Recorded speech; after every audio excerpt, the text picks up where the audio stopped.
Pemerintah menyebut kasus positif virus corona per Rabu 18 Maret 2020 mencapai 227 orang dengan 19 orang meninggal dunia. Peningkatan jumlah kasus positif virus corona ini tersebar di sejumlah wilayah di Indonesia. Di tengah meningkatnya jumlah kasus positif virus corona di Indonesia, sejumlah tenaga medis mengaku rumah sakit di dalam negeri mengalami kesulitan dalam menangani penyebaran virus corona atau COVID-19. Salah satunya yakni ketersediaan peralatan rumah sakit yang mulai menipis serta rasa kekhawatiran akan terinfeksi juga kian meningkat. Juru bicara pemerintah untuk penanganan COVID-19 Ahmad Yuryanto menjelaskan, sebanyak 3 rumah sakit swasta telah bersedia untuk menjadi rumah sakit rujukan dalam penanganan pasien yang terinfeksi virus corona atau COVID-19. 3 rumah sakit ini akan mendedikasikan seluruh kapasitasnya untuk menangani kasus COVID-19, yakni Rumah Sakit Siloam Kelapa II, Rumah Sakit Mitra Keluarga Jatiasi, Rumah Sakit Hermina Karawang. Ketiga rumah sakit ini nantinya hanya akan didedikasikan untuk merawat semua kasus COVID-19. Sementara kasus yang lain akan dipindahkan ke rumah sakit yang lain. Selain itu, ada pula jejaring laboratorium yang akan digunakan untuk memeriksa spesimen terkait virus corona, yakni jejaring laboratorium Siloam, Kalbe, dan jejaring laboratorium Bunda Group. Sebelumnya, pemerintah telah menetapkan 100 rumah sakit rujukan untuk menangani COVID-19. Pemilihan ke-100 rumah sakit ini didasarkan pada keputusan Menteri Kesehatan nomor 414 tahun 2027 tentang penetapan rumah sakit rujukan penanggulangan flu burung. Saat ini, pemerintah terus berupaya meningkatkan kesiapsiagaan dan sumber daya untuk dapat mengendalikan COVID-19, dengan segala harapan bahwa COVID-19 ini dapat dikendalikan dan dihentikan penyebarannya. Tim Liputan Berita 1. Perbanyak keterlibatan rumah sakit swasta, itulah topik dialog kita pagi ini. Pemerintah memprediksi kasus positif virus corona atau COVID-19 akan mengalami peningkatan ke depannya. Prediksi itu merujuk pada pelacakan jejak atau contact tracing yang aktif dilakukan pemerintah. Dengan demikian, langkah penanganan yang dilakukan secara intensif harus didukung dengan sumber daya serta sarana dan prasarana yang memadai dari semua stakeholder. Dan untuk membahasnya sudah hadir di studio Ketua Umum Pengurus Pusat Asosiasi Rumah Sakit Swasta Indonesia atau ARSI, Dr. Susi Setiawati. Dan nanti melalui sambungan telepon kami juga akan menghubungi dengan Wakil Ketua Komisi 9 DPR RI Melki Lakalena, Bu Dr. Susi. Selamat pagi. Ya, selamat pagi. Sehat, Dok? Sehat, masih tetap fit ya, di tengah saat ini situasi ya kita tahulah sama-sama membutuhkan kondisi yang fit ya, Dok. Dok, saat ini ya, tadi seperti informasi yang sebelumnya bahwa ya sekarang tracing semakin dilakukan, otomatis kemungkinan besar kemungkinan yang terpapar itu akan semakin bertambah, datanya akan semakin bertambah. Akhirnya 3 rumah sakit swasta, Siloam, dan 2 rumah sakit lainnya ini mereka memberikan begitu ya ruang perawatan mereka, total ada 300 begitu. Yeah. Sebetulnya apa yang harus dipersiapkan, Dok, untuk rumah sakit swasta ini dalam menangani pasien corona? Yeah. Mungkin pertama-tama saya ingin menyampaikan bahwa seluruh rumah sakit swasta tentunya saat ini sudah memberikan pelayanan kepada pasien-pasien PDP. Okay. Kemudian beberapa rumah sakit yang mendedikasikannya, yaitu ya Rumah Sakit Siloam Kelapa II, kemudian Mitra Keluarga Jatiasi, dan Rumah Sakit Hermina Karawang. Mereka akan mempersiapkan, semoga bisa cepat terrealisasi. Nah, yang harus dipersiapkan saat ini semua rumah sakit tentunya kesiapan dalam screening pasien-pasien tersebut. Ya, memang rumah sakit swasta tentunya tidak sama seperti rumah sakit pemerintah.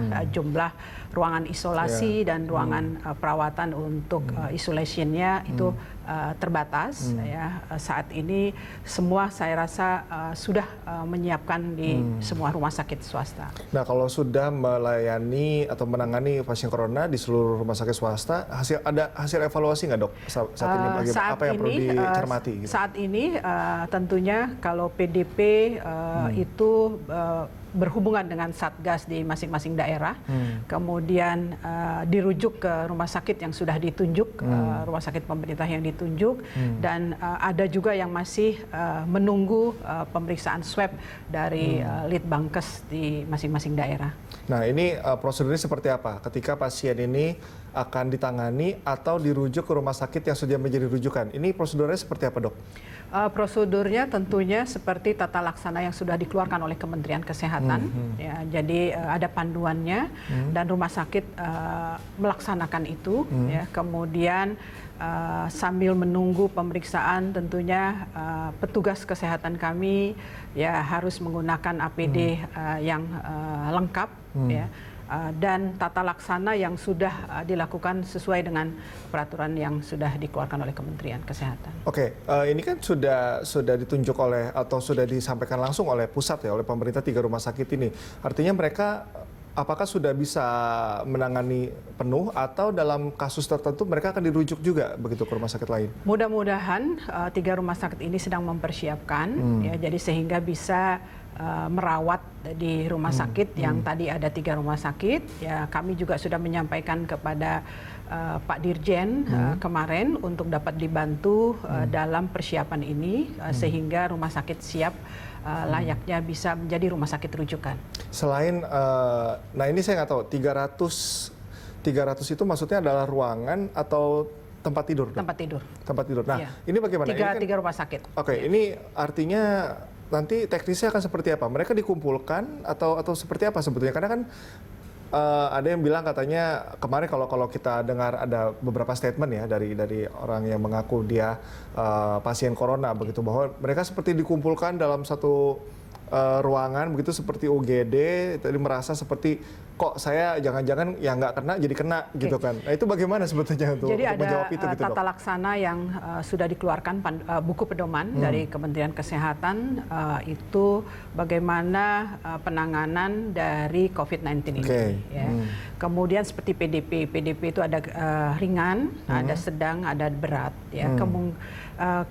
Di rumah sakit tentunya akan dibagi, ya. Kalau berat berarti mungkin membutuhkan ICU, ya, atau ventilator dan lain-lain tergantung kepada grade yang bersangkutan. Ya, tentunya dari perhimpunan juga dari ID sudah mengeluarkan juga tata laksana. Jadi artinya sudah bisa memetakan itu dan kemana akan dibawa itu sudah siap gitu ya. Nah ini insya Allah sudah siap semua ya. Menyiapkan. Ya, karena ketika sudah declare begitu ya bahwa kita siap ya harusnya memang sudah mempersiapkan dari kemungkinan yang terburuk mungkin, Dok ya. Nah ini bagaimana dengan fasilitas sendiri, Dok? Sebetulnya standarnya seperti apa? Fasilitas tentunya sesuai dengan peraturan yang sudah ada dari Kementerian Kesehatan.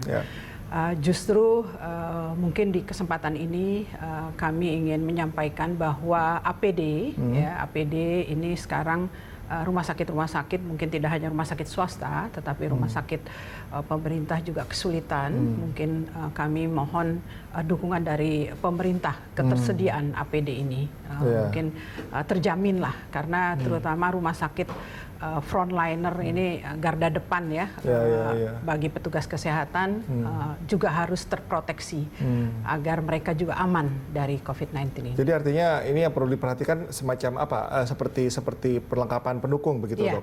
Seperti apa? Masker mungkin atau kan memang gaun, masker dan nah itu bagaimana penggunaannya? Memang harus satu kali mereka dipakai dan tidak boleh dipakai lagi atau sebetulnya harusnya satu kali pakai. Satu kali pakai betul. Itu kan disposable ya. Itu untuk semua ya, untuk semua. Untuk yang terutama yang di garda depan ya, yang dokter, nurse dan lain-lain. Nah ini kan kalau kita bicara rumah sakit, saya nggak tahu ya, saya petugas medis itu dokter dan ada perawat, tapi ada seperti sampai ke level yang lain gitu. Ini bagaimana sebenarnya? Satpam dan lain-lain tetap harus menggunakan masker dan lain-lain gitu. Dan itu juga harus dijamin ya ketersediaannya. Rumah sakit kan harus memberikan kan, nggak mungkin mereka membeli sendiri. Jadi rumah sakit harus menyediakan. Untuk SDM sendiri, Dok, gimana? Untuk jumlah SDM sendiri, apakah di rumah sakit swasta ini bisa dikatakan kurang atau memang sudah cukup? Untuk dalam darurat bencana ini kami juga melihat SDM yang di lapangan ya, terutama yang di garda depan. Saya rasa seluruh rumah sakit itu memberikan vitamin tambahan, vitamin, kemudian makanan tambahan agar mereka tetap sehat ya. Mudah-mudahan mereka tetap sehat dan mereka berada yang paling depan ya, jadi siap untuk memberikan pelayanan kepada masyarakat. Dan apakah sudah ada Bu, maksudnya komunikasi dengan pemerintah gitu kalau mereka diberikan ya asupan-asupan tadi, atau memang dari internal rumah sakit swasta sendiri yang memprovide kami itu? Dari rumah sakit swasta kami menghimbau kepada ketua-ketua ARSI cabang, kepada anggota-anggotanya untuk melihat rumah sakit anggota dan memberikan tadi vitamin kepada karyawan terutama garda depan. Okay. Dan juga sudah kami sampaikan kepada Pak Dirjen kemarin dan kepada BNPB bahwa kami juga rumah sakit swasta ada extra cost ya tentunya dari pastinya ya. Jadi tetapi ini demi untuk memutus mata rantai bahu-bahu semua. Oke, Dr. Susi, kita akan lanjutkan perbincangan usai jeda dan pemirsa Morning Talks akan kami lanjutkan usai jeda berikut, tetaplah bersama kami.